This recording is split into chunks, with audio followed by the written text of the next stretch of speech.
ಕೋಲಾರದಲ್ಲಿ ಮೊದಲ ಬಾರಿಗೆ ಜಿಲ್ಲಾ ಅಮೆಚೂರ್ ಕಬಡ್ಡಿ ಅಸೋಸಿಯೇಷನ್ ಆಯೋಜಿಸಿದ್ದ 3 ದಿನಗಳ ಕೋಲಾರಮ್ಮ ಕಬಡ್ಡಿ ಉತ್ಸವಕ್ಕೆ ತೆರೆ ಬಿದ್ದಿದೆ. ಜೂನಿಯರ್ ಕಾಲೇಜು ಮೈದಾನದಲ್ಲಿ ಹಮ್ಮಿಕೊಂಡಿದ್ದ ಹೊನಲು ಬೆಳಕಿನ 3 ದಿನಗಳ ರಾಜ್ಯ ಮಟ್ಟದ ಕಬಡ್ಡಿ ಪಂದ್ಯಾವಳಿಯಲ್ಲಿ ಪುರುಷರ ವಿಭಾಗದಲ್ಲಿ ದಕ್ಷಿಣ ಕನ್ನಡ ಕಬಡ್ಡಿ ತಂಡ ಪ್ರಥಮ ಸ್ಥಾನ ಗಳಿಸಿದ್ದು, ಮಹಿಳೆಯರ ವಿಭಾಗದಲ್ಲಿ ಬೆಳಗಾವಿ ತಂಡ ಮೊದಲ ಸ್ಥಾನ ಪಡೆದಿದೆ.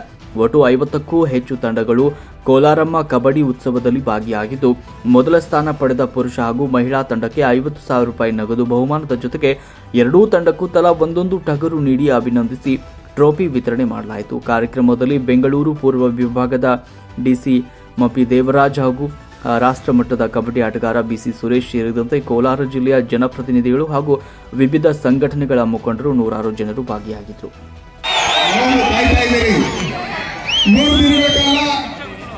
ನಮ್ಮ ಕರ್ನಾಟಕ ಮತ್ತೆ ನಮ್ಮ ಭಾರತ ದೇಶಕ್ಕೆ ಕಬಡ್ಡಿ ವರ್ಲ್ಡ್ ಕಪ್ ತಗೊಂಬರೋದ್ರಲ್ಲಿ ಅವರು ಇದರಲ್ಲಿ ಭಾಗವಹಿಸಿ ಇವತ್ತು ಕರ್ನಾಟಕ ತಂಡವರು ನಮ್ಮ ಅಂತಾರಾಷ್ಟ್ರೀಯ ಕಬಡ್ಡಿ ಆಟಗಾರರಾದ ಪಿಳ್ಳಣ್ಣವರು ಯಾವ ರೀತಿ ಆಟ ಆಡಿಸಬೇಕು, ಯಾವ ರೀತಿ ಸೆಲೆಕ್ಟ್ ಮಾಡ್ಕೋಬೇಕು ಅಂತ ಬಂದಿದ್ದು ಗೊತ್ತು.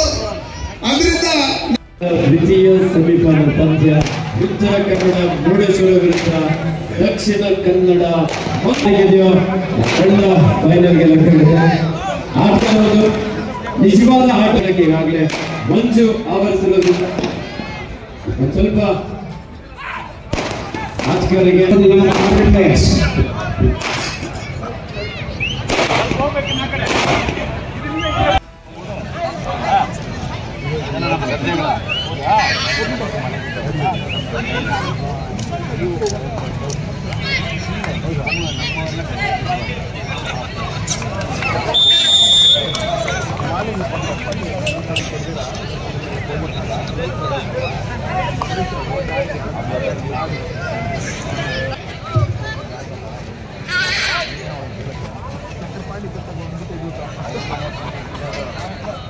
ಹತ್ತೊಂಬತ್ತು ಬೆಂಗಳೂರು ಸಿಟಿ ತಂಡದ ಪರವಾಗಿ ಬೆಂಗಳೂರು ಸಿಟಿ 19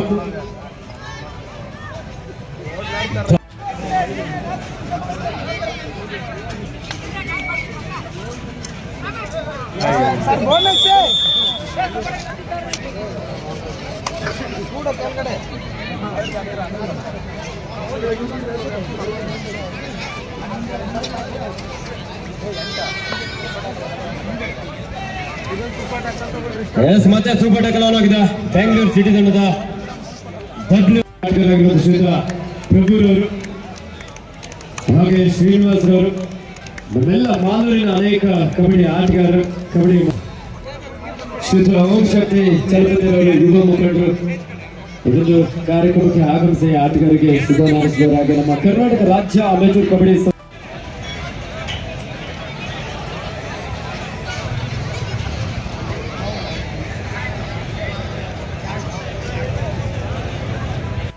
ತಂಡಕ್ಕೆ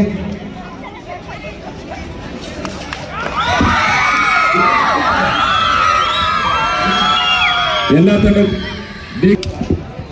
ಹೆಣ್ಣು ಹುಲಿಗಳ ಕಾದಾಟ ಫೈನಲ್ ಮ್ಯಾಚ್ಗೆ ಕ್ಷಣಗಣನೆ. ಹೆಣ್ಣು ಮಕ್ಕಳ ಫೈನಲ್ಸ್ ಪ್ರಾರ್ಥನೆ ಮಾಡ್ತಾರೆ. ಮೊದಲು ಆರೋಗ್ಯವಾಗಿ ಬಂದ್ಬಿಡ್ಲಿ, ಇನ್ನು ಮಿಕ್ಕಿದ ಎಲ್ಲ ಭಾಗ್ಯಗಳು ಅವರೇ ಪಾಲಕರು. ಈ ಬಾರಿ ಕೋಲಾರಮ್ಮ ಕಬಡ್ಡಿ ಉತ್ಸವ 2024ರ ಚಾಂಪಿಯನ್ ಆಗಿ ಹೊರಹೊಮ್ಮಿದ್ದಾರೆ. ಕಂಗ್ರಾಚುಲೇಷನ್ಸ್. ಕೊನೆಗೂ ಮಂಜುನಾಥನ ಕೃಪೆ ಅವ್ರ ಮೇಲೆ ಇದೆ, ಕೋಲಾರಮ್ಮನ ಕೃಪೆ ಎಲ್ಲ ತಂಡಗಳ ಮೇಲೆ ಇದೆ. ಅವರಿಗೆ 50,000 ನಗದು ಬಹುಮಾನ ಮತ್ತು ಆಕರ್ಷಕ ವಿನ್ನರ್ಸ್ ಟ್ರೋಫಿ ನೀಡಿ ಗೌರವಿಸಲಾಗ್ತಾ ಇದೆ.